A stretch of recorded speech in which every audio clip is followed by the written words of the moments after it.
Contract ఉద్యోగస్తులను కూడా regularise చేయాలని పోరాటాలు చేస్తున్నారు, ఉద్యమాలు చేస్తున్నారు. ఒకవేళ ఎమ్మెల్సీగా గెలవాలని మనస్ఫూర్తిగా కోరుకుంటున్నాను. గెలిచిన తర్వాత దాన్ని ఇమీడియట్గా ఏమైనా ప్లాన్ ఆఫ్ యాక్షన్ చేసే ఖచ్చితంగా ఉన్నాయండి, ఖచ్చితంగా ఉన్నాయి. అండ్ ఇప్పుడు కాంట్రాక్ట్ వ్యవస్థలో పనిచేస్తున్నారంటే పోస్టులు ఉన్నాయని అర్థం కదా. అంతే, డెఫినెట్లీ. మరి ఆ పోస్టులలో మీరు వాళ్ళని రెగ్యులరైజ్ చెయ్యలేనప్పుడు ఆ పోస్టులలో ఎందుకు తీసుకుంటున్నారు వాళ్ళని? ఎవరిని మోసం చేద్దామని, ఎవరి శ్రమని దోపిడీ చేద్దామని? ఇక్కడ జరుగుతున్నది శ్రమ దోపిడీ. అంతే. ఇప్పుడు ఒక గెస్ట్ ఫ్యాకల్టీ ఉంటారు, వాళ్ళు ఏదో వచ్చి పాఠం చెప్పుకొని వెళ్ళిపోయే పరిస్థితి లేదు ఈ రోజున.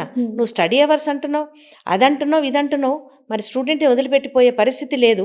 కాబట్టి ఒక గెస్ట్ ఫ్యాకల్టీ పొద్దున్న నుంచి వీళ్ళు ఇచ్చేటువంటి జీతానికి సాయంత్రం వరకు అక్కడే ఉండాలి అంటే ఎలాంటి పరిస్థితుల్ని వాళ్ళు ఫేస్ చేస్తున్నారు? వీటిలో ఎవరు లాభపడుతున్నారంటారు? ఎవరు లాభపడుతున్నారనే మీ ప్రశ్నలోనే మీకు సమాధానం ఉంది. కరెక్ట్. ఇప్పుడు వ్యవస్థని మీరు కాంట్రాక్ట్ వ్యవస్థలోకి ఎందుకు తీసుకెళ్తున్నారు అని చెప్పేసి అంటే వాళ్ళకి ఏదో ఒక నమ్మకం తోటే పనిచేస్తున్నారు కదా, ఒక ఆశతోటే పనిచేస్తున్నారు. రేపు పొద్దున ఎవరైనా ఒక ఎమ్మెల్సీ కావచ్చు, ఒక ఎమ్మెల్యే కావచ్చు, ఒక టీచర్ కావచ్చు, ఒక ఆశేనండి దేనికైనా ముఖ్యం. అలాంటి ఒక ఆశతో పనిచేస్తున్నటువంటి వాళ్ళకి మనం ఏదన్నా ఒకటి చేస్తాము అనేటువంటి నమ్మకాన్ని కూడా కలిగించాలి. అక్కడ అవకాశాలు ఉన్నాయి, లేవనేం లేదు. పోస్టులు ఉన్నాయి, అందులోనే పనిచేస్తున్నారు, మీరు జీతాలు కూడా పే చేస్తున్నారు, పర్మనెంట్ చేయమని అడుగుతున్నారు. అవకాశాలు ఖచ్చితంగా ఉంటాయి, లేవని మనమేం చెప్పలేము.